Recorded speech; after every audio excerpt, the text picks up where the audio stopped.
everyone. I'm Monica Monturi. I am a Child Welfare Workforce Development Manager for the UC Davis Northern Academy. And a role that I play within that role is I am the chair of the Safety Organized Practice Backbone Committee for California. And joining me is Roger. Roger? Hello, everyone. I'm sure that you all heard earlier, so I won't get this introduction too much, so that way we can get into this. My name is Roger DeLeon Jr. I am part of the planning committee for the statewide convening. I am also a father with lived experience, as well as a trainer for UC Davis, all of the wonderful academies right there within their Northern Resource Center Family Focused Practice and CTS, as well as a couple other academies as well. So I am a proud father of one beautiful baby girl who's 28 with 4 beautiful grandbabies that I'd love to brag about. Matter of fact, I have a picture. I just put it up because I was getting told you need to upgrade it, right? So there's my beautiful grandchildren with my daughter, and of course my queen of 22 years. And so with that, I was a parent partner for Riverside County Children's Services. I was the first one hired and helped build that program. And then I resigned and went fully independent contracting, consulting, as well as a trainer.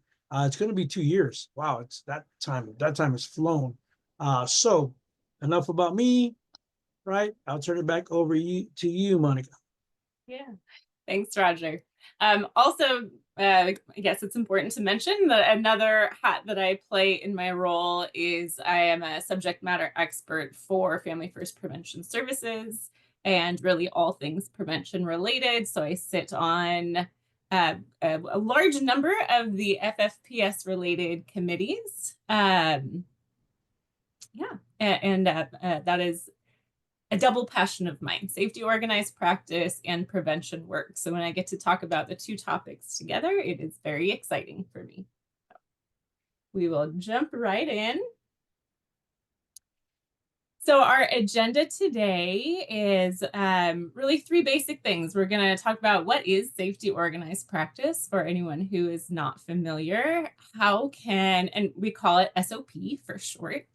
How can SOP be applied within prevention? And we're really going to focus on primary and secondary prevention.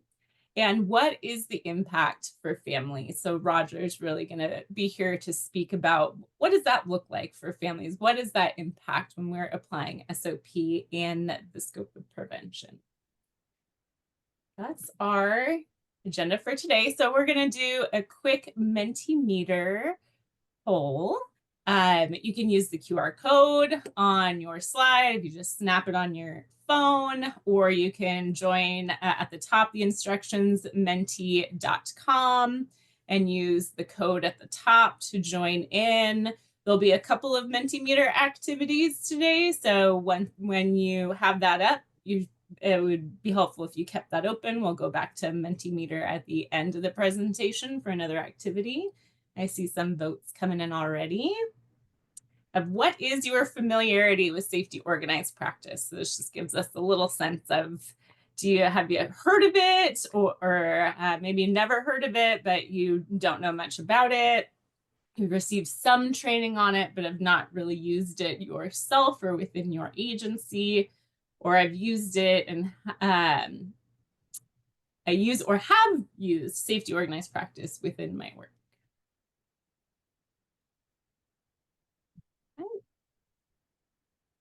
So we see a spread, with most have not heard of it. So that's great. We're going to provide, some foundational information so you get a sense of what is safety organized practice. And for those who know something about it already, might be a little bit of a review, but we're really going to apply this to the realm of prevention. So it's another way of looking at how safety organized practice can be used. Thanks for those who responded to that poll.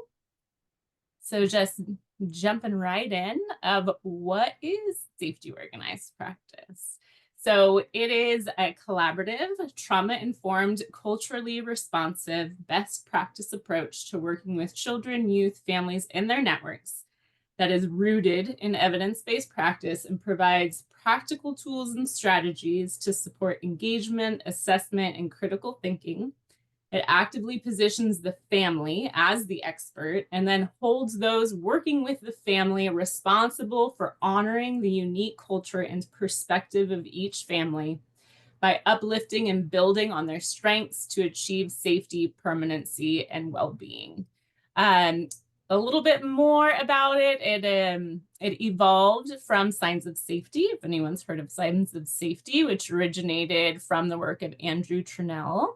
And it incorporated, so then it kind of took Signs of Safety and incorporated structured decision making. It's been this grassroots evolution that was really sparked by those in the field of child welfare wanting to do their best work to engage families, children, and youth. And in recent years, it's been really exciting to see that SOP has expanded beyond child welfare, as it's been recognized as being really applicable and beneficial approach to engage other vulnerable populations. So we see it apply in wraparound, preventative wraparound, adult services, criminal justice programs, and in the Office of Violence Prevention. So they're doing some great work with safety organized practice as well.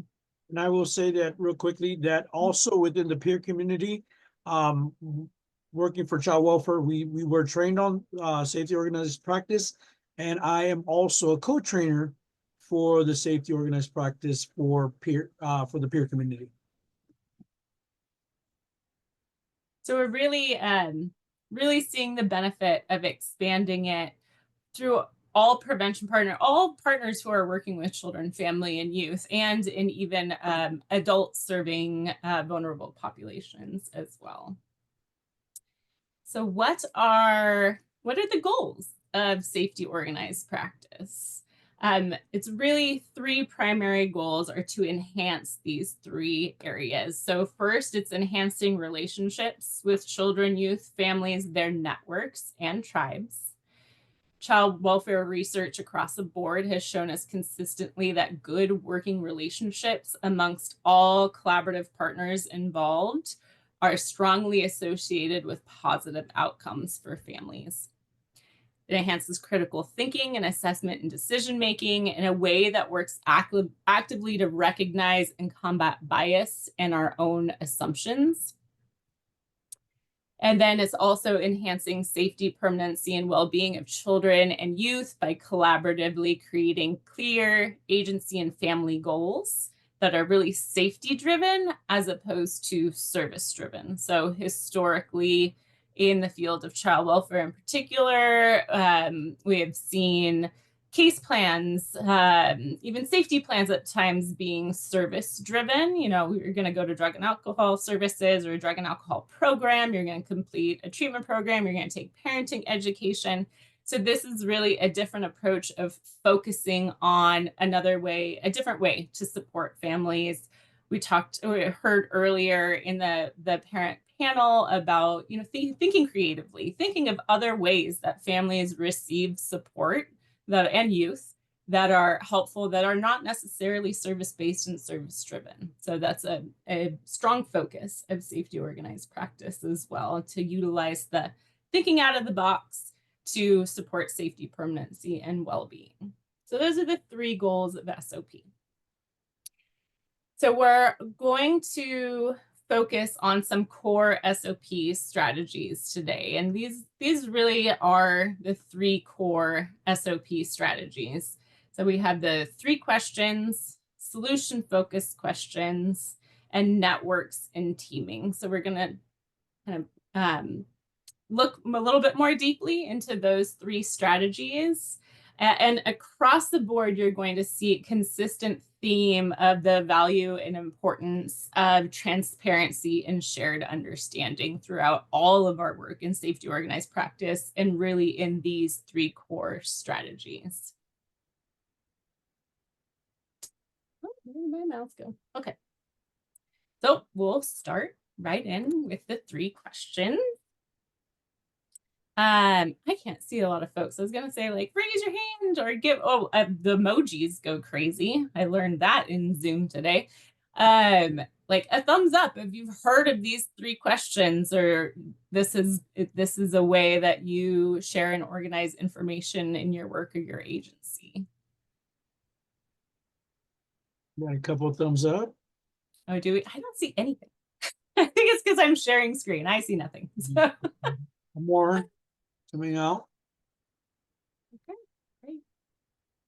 Okay. So SOP utilizes these 3 questions to guide all conversations both with and about families, as well as within and between agencies in evaluating our work to serve our community.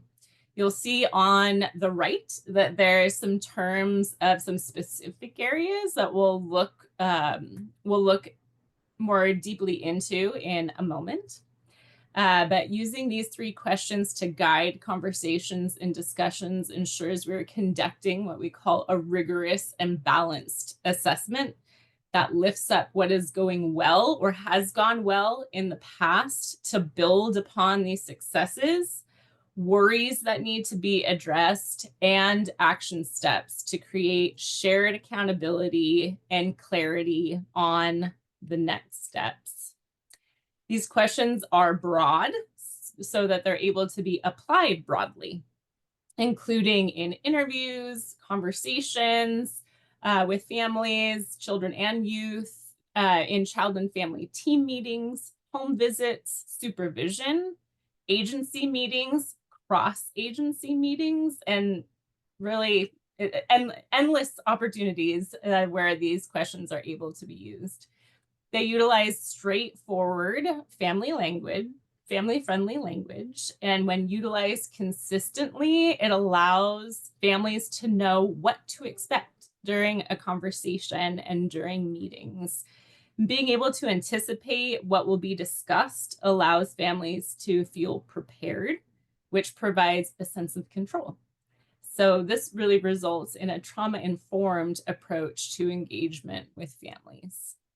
And I love how we're approaching with the prevention piece on this with the 3 questions, because I know when it was rolled out, it was more within child welfare. And it's also the language that a lot of counties, not all, but a lot of counties, how they brought in practice and how they speak. So it's good to know, especially within the community, what are the questions. But at the same time, when we look at prevention, these are wonderful. This is a wonderful tool to use to be able to see how help can be given prior to coming into child welfare, right? It gives the family the ability to be centered, because it's family that's the expert of their own. It's parents that are experts of their own family, as well as everyone else that's inclusive, right? So these are good questions, and we joke a lot when we're doing training, because we use them within our own families, their kiddos and all that, especially when they're trying to problem solve. These actually work, so you can use them all over the place. So, but yeah, I just wanted to share that as well. Yes, absolutely. And yeah, I apply these in my life on a regular basis. It just helps when there's so much information and so much complexity to get back to something basic to guide you. And this is kind of where I start from, even in conversations with counties, to help them do their prevention planning of what's working well in your county right now with your cross system leadership, or your prevention services, or whatnot, fill in the blank. And what are your worries? What needs to happen next? So very simple, very easy guide in organizing conversations and discussions. So being clear with the words that we use. So you saw on the other slide that there are some key terms that fall into each of the 3 questions. One second. So a key element of the 3 questions is creating shared understanding by being clear about what is meant by the words that we use. All of the words listed here can be interpreted in many different ways. speaking the same language and having a common understanding of key words is really essential to have productive conversations in any context. But even more important when the conversation is charged with emotion and especially fear.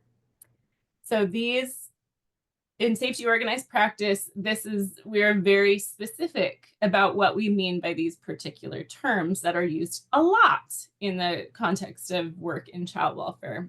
So you'll see here, harm is past or present caregiver actions that resulted in a negative impact to the child.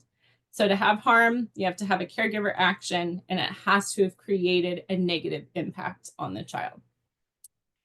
Danger is credible worries about future behavior by the caregiver that's based on past behavior. It can't just be anything. It has to be credible worries that's based on past behavior that may cause harm to the child. So really, when we're making sure that there is harm or danger when child welfare is involved, and if there's not, child welfare shouldn't be involved. But getting very clear in the beginning of how we define these two terms helps us to have transparency of why we're getting involved and why we need to be involved. And then in the same category of worries is complicating factors. Now, complicating factors are everything else that we may worry about. There's circumstances in or around the family that are worrisome, they cause stress, or complicate a family's ability to ensure safety and well-being, but in themselves, they do not pose harm and danger to the child. So we have to be very clear about differentiating between harm and danger and complicating factors, especially in child welfare, because we wouldn't get involved because of complicating factors, nor would we want to stay involved because of complicating factors. This is really an area where we would want the community and the network to be supporting the family and lifting up the family. And then on the other, in the other question of what is working well, we have, again, 3 areas that we look at. We look at safety, which is very specifically defined as actions of protection taken by the caregiver to mitigate the danger and are demonstrated over time. Safety here is a verb. It's more than just the absence of danger, so it's an action. Acts of protection are behaviors demonstrated by the caregiver that result in safety and well-being for the child, and strengths are all other factors that are good and positive for the family, but they don't necessarily equate to safety. So if you just reflect for a moment on your experiences working with families involved with child welfare. Think about times you've worked with families involved with child welfare, or you may be working in child welfare yourself. And then think of situations where there was a high level of conflict or disagreement. This could be between the family and the agency, or it even happens at times between agencies serving the family. And think about, could a lack of shared understanding of one or multiple of these terms have been rooted, could that be the root of the conflict? And then would it have helped to have created shared understanding of these terms to help resolve that conflict? There's just something to think about. I worked in child welfare for many years, about 15 years. And it was usually high conflict situations or disagreements were rooted in disagreements about what harm was, or if harm occurred, or danger, or if the family has reached safety. Roger, anything you want to add here? Sure. You know, there's I think being able to understand this, especially when we're talking about prevention, is also vital. I was the co-chair for the mandatory reporting to community supporting task force for the California Child Welfare Council, prevention, early intervention. Say that 5 times quick, right? So in doing so, it was a statewide task force where we were looking at safely narrowing the front door into child welfare. And one of the things that when we were bringing these recommendations up, was that we wanted to make sure that everything was clear, because a lot of times, just like when Monica was sharing, there can be a misunderstanding, and I've gotten it all the time where, even as a parent partner, where we sat down and they were speaking the same thing, right? When I said they, it was a social worker, supervisor, facilitator, and then the family speaking the same thing, just sounded different, and what that caused. And so when we look at this, being able to look at how we can establish what harm is, what danger is, and then of course explaining it to the family and giving them the opportunity to help us understand. It gives us that ability to be able to provide resources rather than just making that mandated reporting call. Now, I will say that we do not turn our heads away from the safety of the children. That is the number one thing. As always, at the same time, as it says there, safety. What is considered safety? Who is defining safety? Do the parents and the family understand what safety means? Because sometimes it's, once again, what's said can be misinterpreted, and if it's not explained right, can actually hit. And so we looked at that also in the task force to make sure that what we were looking at was being able to really, bring out this way of looking at like training and different things that we can bring out to avoid families who do not need to come into the system. And so we're talking about prevention today on that. So that would be one of the things that I would look at when we're looking at this tool about being able to communicate. But as I shared with you as well, when child welfare maybe is involved when in the investigation piece, understanding harm and danger sometimes is a good conversation to have with them, to say, is there a harm? Is there a danger? Is there the difference in that? Sometimes our colleagues need that help because it's overwhelming and because of the emotions that come behind it. So, Monica, before we move on, I just want to share in the chat. April shared, I work not as a social worker, but as a case manager for survivors of sex trafficking. I have helped the mothers gain custody of their children back. I can say that these words are triggering because of the lack of understanding by the mother. In her mind, sex trafficking is dangerous, and that's where the words are unclear to her. Yeah, thank you for sharing.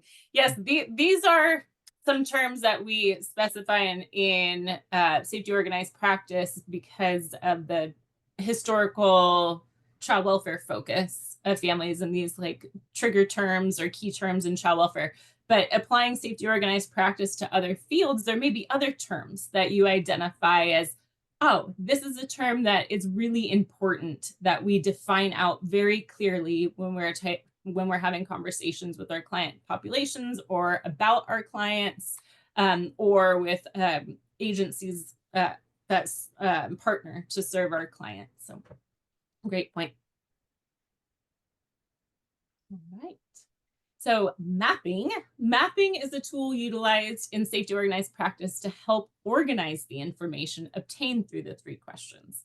So there are several different types of maps to support various types of conversations and meetings.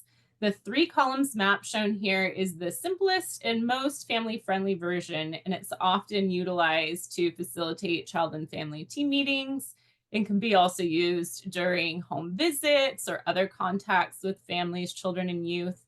There are also child-friendly variations that are utilized during child interviews. And mapping really provides a nice visual of whether or not the information we are gathering is balanced and clues us into where we need to dig deeper for more information. So if I'm talking with a family, if I'm having a home visit, or I'm in a child and family team meeting and I see a long list in the what are the worries column, it's a nice visual clue of, I gotta make sure that I'm giving equal time and switching over to what's working well. And that's gonna give us a solid foundation to move over to what needs to happen next. So it's a very nice visual. Again, this is just one of the mapping tools. There are lots of different kinds, and you will see that there is a SOP resources handout in our presentation folder, and it's going to give you some links where you can find more variations of this tool and others that we'll talk about today. So the 3 questions in prevention. So some ideas about how we can utilize the 3 questions in prevention. And there is also another handout for this presentation that is SOP in prevention. And it goes through, it really utilizes the integrated core practice model as like a structure of how to apply safety organized practice and within primary, secondary, and tertiary prevention. And it gives some ideas. So we're just going to draw out a few of those today. And that resource is a more in-depth resource for you to look a little deeper into how this can be applied in each level of prevention. So just some ideas about the 3 questions being utilized in primary and secondary prevention.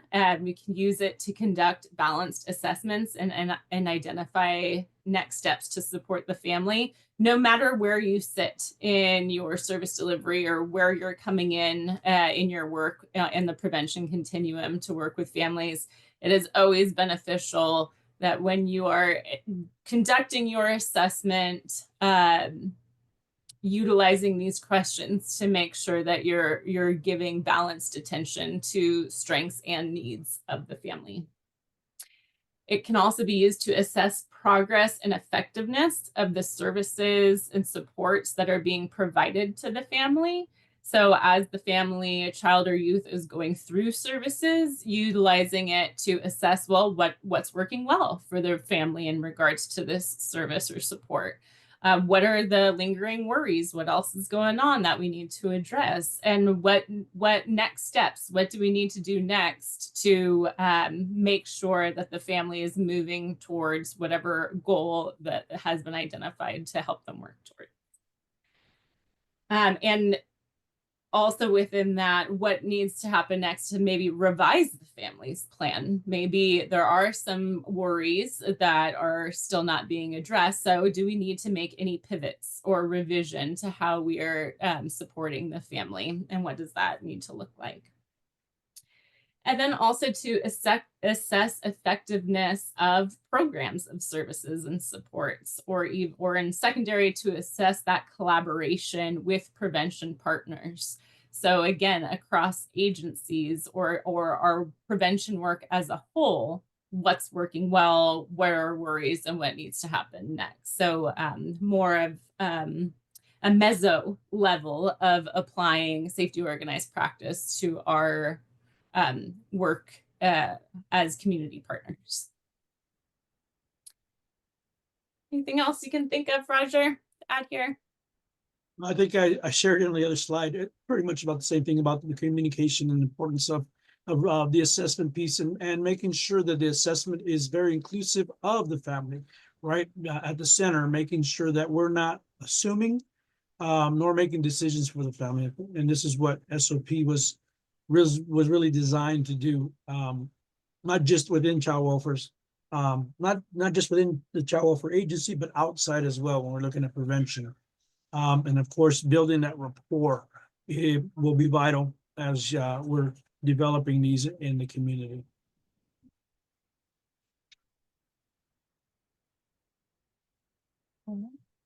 Roger? So with this, 3 questions: impact on families.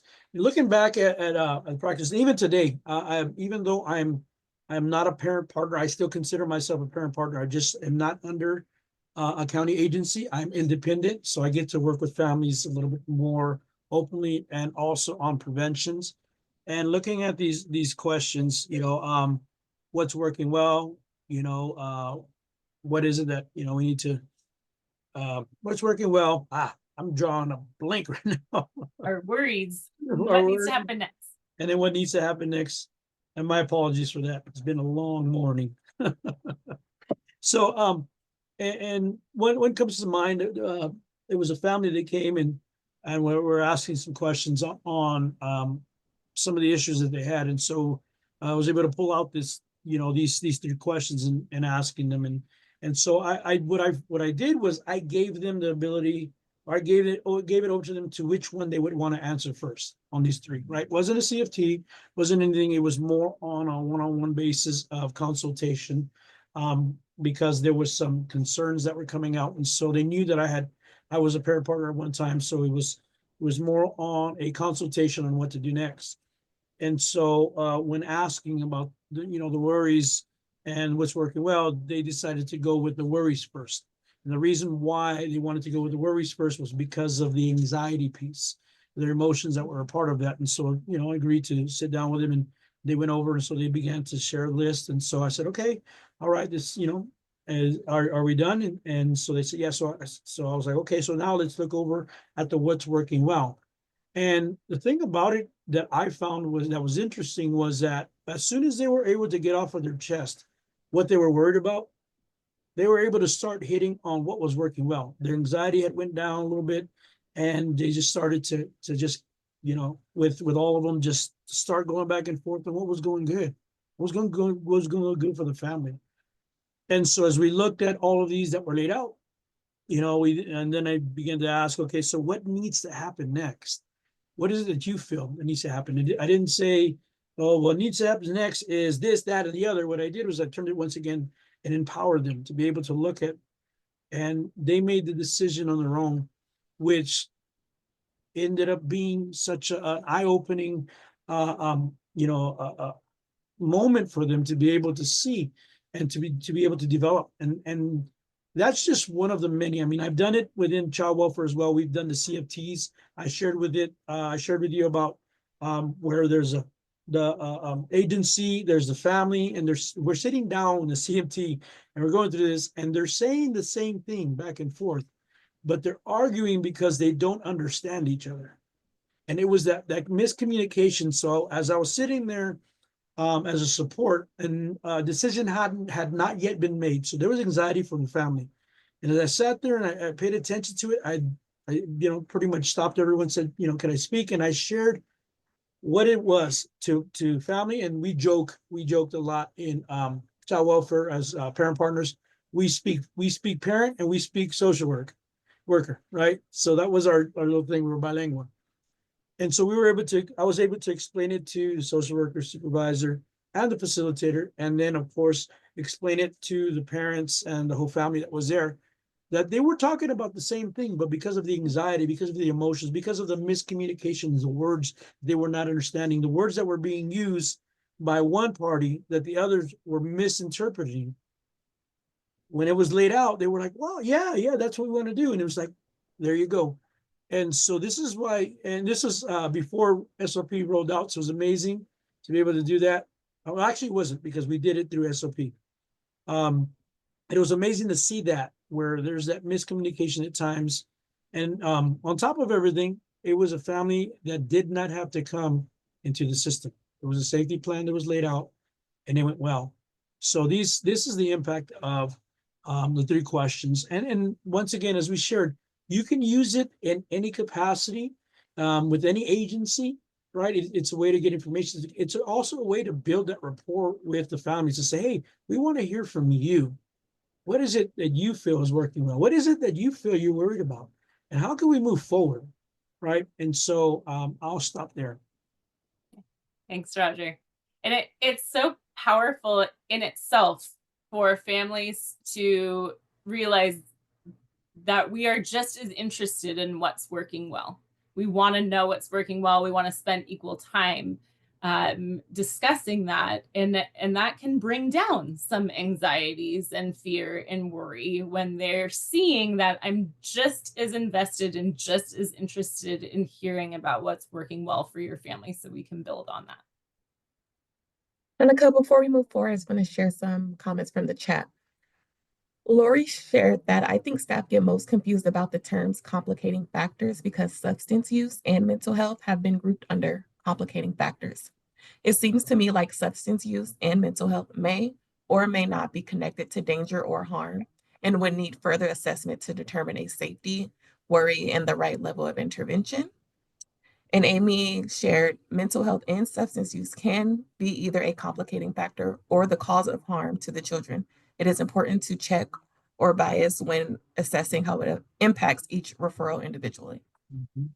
Yes, thank you. The key with harm and danger is that there is a direct negative impact on the child, or a real threat of direct, if it's danger, negative impact on the child. Or complicating factors, you can't tie the impact in. It's something else that's worrisome to us, but we can't really tie that impact to the child to it. So that's where we're able to see where substance abuse and mental health can sometimes be that complicating factor, because there's no direct impact yet. And it's not until we can tie that direct impact to it where it becomes harm or danger. Right. Yes, thanks for lifting that up. All right. So inspiring hope. So families often come to our attention in their darkest of times. And we can either contribute to that darkness, or we can provide the light. And safety organized practice provides us tools and strategies to really help shine the light for families. And one of the ways that we do that, oh, I didn't advance my slide. This was a nice little, there's a nice little quote that went with that. You're like, wait, where is she going? Hope is being able to see that there's light despite all of the darkness. Yeah. So solution-focused questions are one way that we can help shine that light. And they're an effective strategy to have conversations with people about what's already working well or what has worked well in the past, in order to successfully engage families, build their hope and belief that change is possible, and focus their energy on positive change. And in approaching conversations in this way, solution-focused questions become an intervention in itself that works to enhance working relationships and increase motivation for change. And solution-focused questions really go hand in hand with motivational interviewing. So solution-focused questions are utilized within motivational interviewing. And you may have also heard of appreciative inquiry. They all utilize a very similar approach to really get the person that you're working with into the mindset of change, positive change. So just in case you haven't heard of solution-focused questions, there are 5 solution-focused questions. So they're here for you. And this may jog some of your memories. You may be like, oh, yeah, actually, I know what solution-focused questions are. But we have exception questions, where you're exploring times where the worries are not happening. Coping questions, that prompts reflection on times when positive coping mechanisms were utilized. Position questions, where you're asking them to think about the situation from another person's perspective. So like, what do you think your child feels about this? Preferred future is building a vision for what things will look like when worries are addressed. And then scaling is helping gauge a person's perspective on an issue through usually a number scale. And in your SOP resources handout, there's links to lots more information about solution-focused questions if you're interested. We have a safety organized practice toolkit that's publicly available, accessible online, and it has all the resources here today and many, many, many more. So solution-focused questions can really support in lifting up and surfacing protective factors. It can surface existing protective factors for the families, as well as identify protective factors that are missing and that we need to focus our efforts on helping the family build up. So this is just a refresher of what we're talking about with the 5 protective factors here. And I'll refer back to these throughout the rest of the presentation.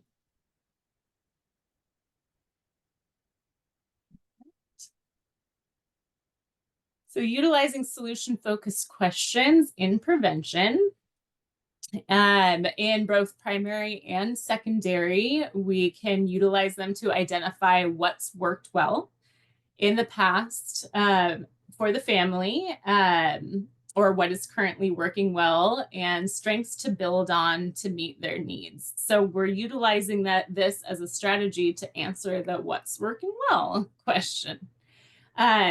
You can also utilize them to identify the worries and needs, and also to create that vision for the future and shared goals to improve safety, permanency, and well-being. So it's really that strategy of engaging in a conversation to help the family really take the lead as the expert in telling us what their worries are, what has gone well for them in the past, to build on those things to get to the what needs to happen next. So they're that very specific strategy and intervention to help us do that while also enhancing our relationship. When we're utilizing these questions to engage in conversations, we're also building a positive rapport and positive relationship with families and situating them as the expert.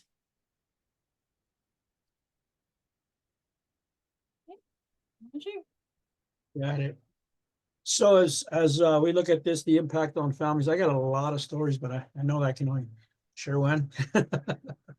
So I mean, especially with these solution focused questions, I know there was a dad in mind that he was just frustrated, he was overwhelmed. He's a single father, was incarcerated, and so he felt that the world was against him. And honestly, there was a lot of bias, right? And it wasn't just from my perspective; it was all around. And so as I sat and we were on the phone, and he was just going off. I mean, he was going off and off. And so I stayed quiet and allowed him to vent. And as he was sharing, he was elevated. From time to time, I would tell him, I'm sorry you had to go through that. Sorry that this had to happen. I couldn't even imagine this. Even though I'm a father with lived experience, I didn't. It was not my place, nor is it ever for me to say, because I navigated and successfully did this. This is what you do. My job is once again to guide and to help them see things, for themselves and develop. So in the solution focused questions, apologize. In the middle of it, he just stopped and said, you know what, you're the first one, didn't hang up on me, and didn't and apologized to me.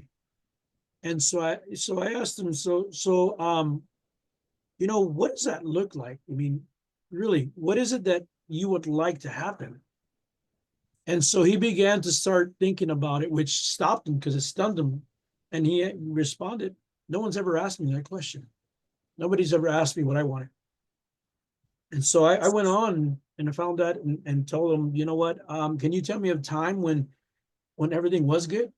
And I'll tell you, he just became this open box of, just flowing out to the point where he began to cry. And it was the fact that he had no one had ever given him time to be able to ask him questions about himself, to empower him, and also to hear what he wanted, what he would have liked, and how things were. And with those two questions, I was able to bring out a lot of different things from him, not from me, but from him, and what he had and his strengths. And as I started to pull them out, something began to happen. We began to build a rapport. And he's like, wow, I've never been asked these questions. I've never been given this opportunity. And he goes, I apologize for crying. I said, no, you don't need to apologize. It's okay. And so it empowered him to be able to vent, get some things off his chest, but also to concentrate, to do what needed to be done. And he was a totally different man. He was labeled aggressive. He was labeled all these different things. But I found with these questions, along with, of course, being present, right? You can't just ask a question and not be present, not be genuine about it. There was an impact, right, in such a way, and he ended up reunifying. Same thing with those that come to me and ask me certain things, especially out when I'm out in fatherhood events, and they're talking to me and say, how did you do this? And different things like that. I'm able to ask them, well, I mean, I can share with you how I did it, but what is it that you want? What is it that you would like to happen? And it's going to turn it around, and you just hear a different side to these individuals, and they'll, begin to share about themselves. So, but I'll leave that there because I'll keep going. Thanks, Roger.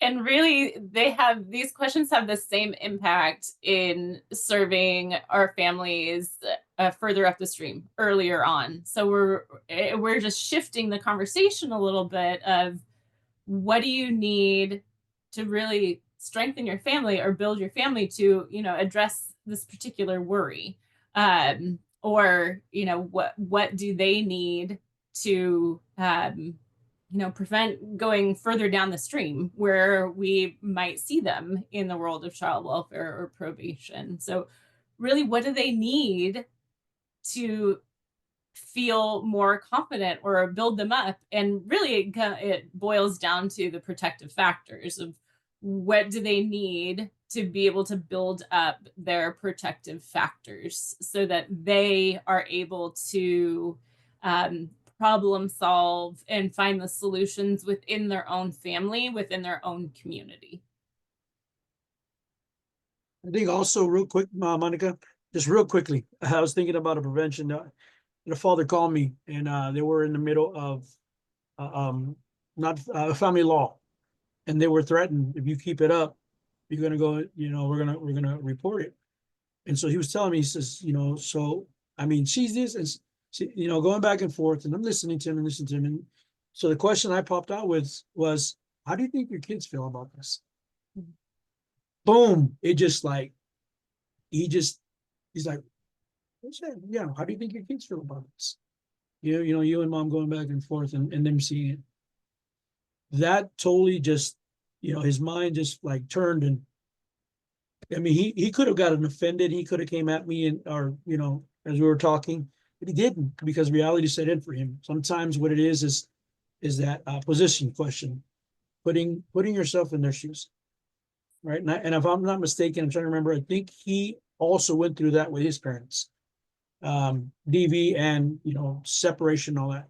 So it brought those things out to say, you know what, I don't want my child to have to go through this. So. Yeah. Thanks, Roger. All right. So the last strategy we're going to talk about is networks and teaming. So there are, just giving you a brief overview in case you're not familiar with these type of networks. So there are 3 different types of networks or teams referred to in safety organized practice in the context of working with families within child welfare. So one of the first steps of engagement with a family is to identify their support network. So members of the support network can be anyone the family identifies as providing them with some type of support currently or in the past. And I go back to the parent panel this morning of how much the importance of that support network and including their support network and leveraging their support network, and how important their support network was for them and for their support network to be recognized. Like, that is really a key in supporting families, is identifying who is in their support network. And I think it's equally important in primary, secondary, and tertiary prevention, helping families to see who is their support network, who is part of their support network, and how do we help them leverage their support network and access their support network, so it's really giving them the support that they need. If a safety threat is present and identified, the next step becomes identifying who in the family's support network can become part of their safety network. Safety network members they play a specific role in supporting safety of the child, and they have to meet 4 qualification kind of factors. They have to be someone the family or the child cares about. They must care about the family and child and be physically and psychologically safe. And they must know and understand the safety concerns of child welfare and others, the concerns that others have about the child and the family. So they have to know, they have to understand, they have to kind of be on the same page of what those worries are, and then be willing and able to do something that supports the child and family to attain safety outcomes and work closely with the team that's supporting that work. So that's what a safety network is. So you'll see that members of the safety network are part of the support network, but not all the support network is part of the safety network.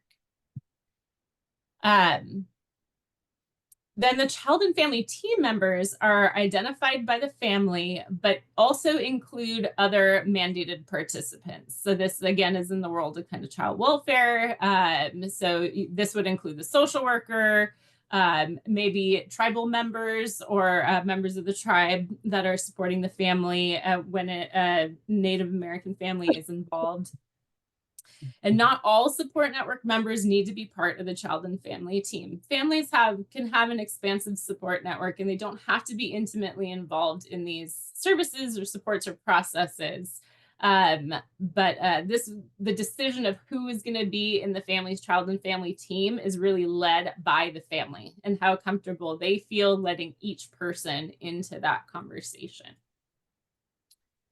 So just giving you that context of what these various types of networks are when working with families.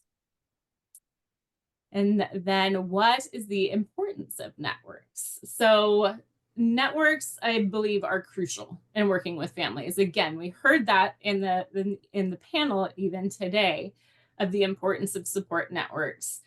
Services and formal supports are temporary. They go away. A family's natural support networks is long-term. They will be there for them even when temporary supports go away. So role modeling and helping families learn how to leverage and access their support networks are going to give them sustainable long-term support. They can increase all 5 protective factors. So if you're thinking about the protective factors, again, parental resilience, social connections, concrete supports, knowledge, and social emotional support. Support networks can help with all 5 of those across the board. And you can even work with families to identify which members of their support network can help them in each of those 5 protective factor areas. And then again, long-term supports are needed to enhance safety, permanency, and well-being for families. They need those committed long-term people in their lives that are going to support them. And then the importance of teaming. So within when we're really utilizing our networks to their fullest potential, we're doing a lot of teaming with them. And when we talk about teaming, I'm talking about coordinated and collaborative approach to providing support for families. When we do it in this way, we're reducing silos and barriers to accessing services and supports to families. We're increasing ability to meet various needs of the family and increase multiple protective factors. And we're creating shared responsibility. So we heard this morning that child welfare cannot do prevention on their own. None of us, none of our wherever agency or whatever role we're coming from, we can't do prevention on our own.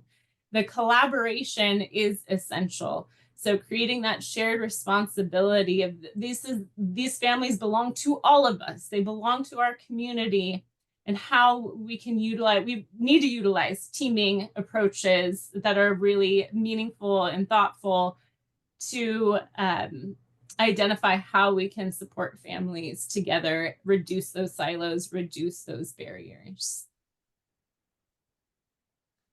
So networks and teaming in prevention.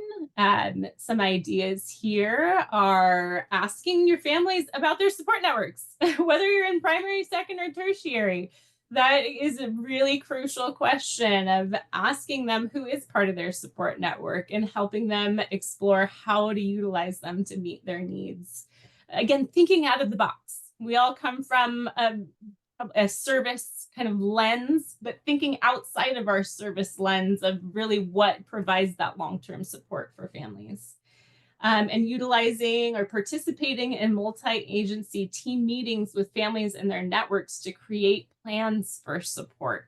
So I've seen counties do some beautiful work in having child and family team meetings even prior to child welfare involvement, where they're really housed within community organizations, and they're utilizing that child and family team meeting approach to wrap around the family early on, identify their needs and where they can link them into services and supports within the community prior to coming to the attention of child welfare or juvenile justice. So thinking about how you can utilize those teaming approaches on that primary and secondary level of prevention, utilizing kind of those same child and family team meeting strategies. Roger, anything you want to add here? I think, well, I'll go ahead and save it because I believe I have another slide. We have another slide, so Yes. which is the impact on families with the networks and teams, right? So I shared a little bit about myself, and one of the things that I look back at that would have been helpful for my situation would have been a TDM or CFT, what they call them today. So I didn't know anything about it. I was not savvy in anything that had to do with child welfare. But I think that if I would have had a TDM with the accusations that came our way to towards my wife and myself, we could have sat down and I could have brought my support, and they could have gotten to know who we were. And unfortunately, it didn't happen that way. It was years ago, right? Not going backwards. But I realized it could have been impactful, and there could have been some things that could have been done different rather than going through the system. And you know, I'll be honest, nearly having our family broken apart. With that being said, I get to do things differently, right? That I would have liked. And one of the things that I was a part of was a CFT for prevention. So in other words, the CFT that we were having was to see if a family needed to come in to the system. So, which was something that was, you know, I was on board for. I was there for support just in case it was going to move forward. But what I realized was that when they came, the investigators, the social service practitioner or social worker that was the investigating worker, they did a wonderful job because they opened the door for the support of the family to come in. And one of them was a church. There were church members that were there. And I know sometimes we hear about church or religion, and it's like, no one's saying force anyone, but really ask the family. And if that's part of it, be inclusive of it and see how they can continue to support. So we sat down, we had this meeting, and it was such a wonderful support for them. They knew the family. It was an isolated incident, and they were able to speak and be heard along with their support, along with the lifelong support that they had been a part of. And that's something that I think at times is missed and can't be a way to prevent families from coming in who don't need to come in. I get it. There are families who do need to come into child welfare system, but in this case, they didn't need to. They had the support and everybody was satisfied. The safety plan was there, and everybody was in agreement to do what needed to be done. And so, not to mention that we all got to know the family for who they really were, not by one incident, right? Which at times happens, right? Emotions come and all kinds of different things happen. And so that one, that particular meeting sat with me a lot. With wow, this is wonderful. If we can get a hold of this, right? If we can have these moments to be able to either build connections within the community or help build them, or ask the family, what are your connections? And if they've disconnected for whatever reason, is there a way to reconnect it? Really will help the family, especially if they don't need to come in to child welfare. And on top of that, what does it do for the social workers? It lightens the load of the overwhelmingness that comes in from cases that don't need to be in front of them. So it's a two-way thing. It's for the families, right, who don't need to come in to be able to get the help they need and function and develop and all that wonderful stuff. And it helps also those within child welfare on caseloads and all these other things that, you know, don't have to happen. So, but yeah. All right, I know we're out of time, but if you want to do your last Mentimeter activity, we're just asking, how might you or your agency utilize SOP strategies in your prevention work? And you can share any ideas that you have in Mentimeter, and then it's a nice shared learning opportunity for other people to see some ideas that may have sparked, and it may spark more ideas for them. And also you'll see I'll keep this up for you, but the last slide that is available in our resources for the workshop has my contact information. If you have any questions or interests in safety organized practice, please feel free to reach out to me. Love to have conversations about how SOP can be applied in your prevention work. Thank you. Yeah, 4 minutes. Oh, do we have 4 minutes? Yeah. Then put your responses in the Mentimeter. Yeah, we would love to see them. See what your ideas are. And I'm happy to stay for questions as well until I get kicked out of here. Thank you, Monica. Thank you for allowing me to share space with you, as well as everyone here.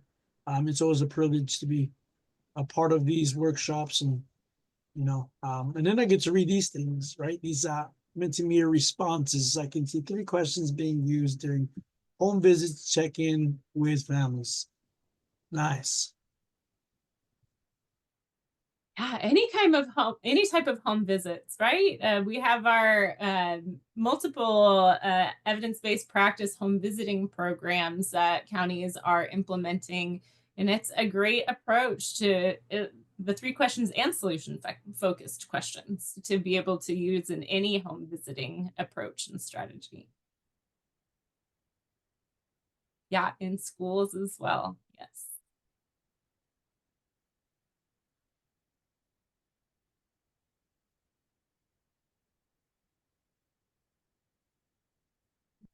Any questions?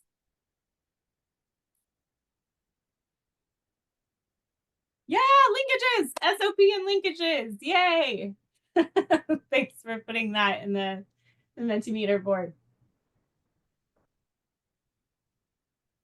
Someday we need to have a specific linkages and SOP training, although SOP is incorporated within the new linkages training that's available statewide.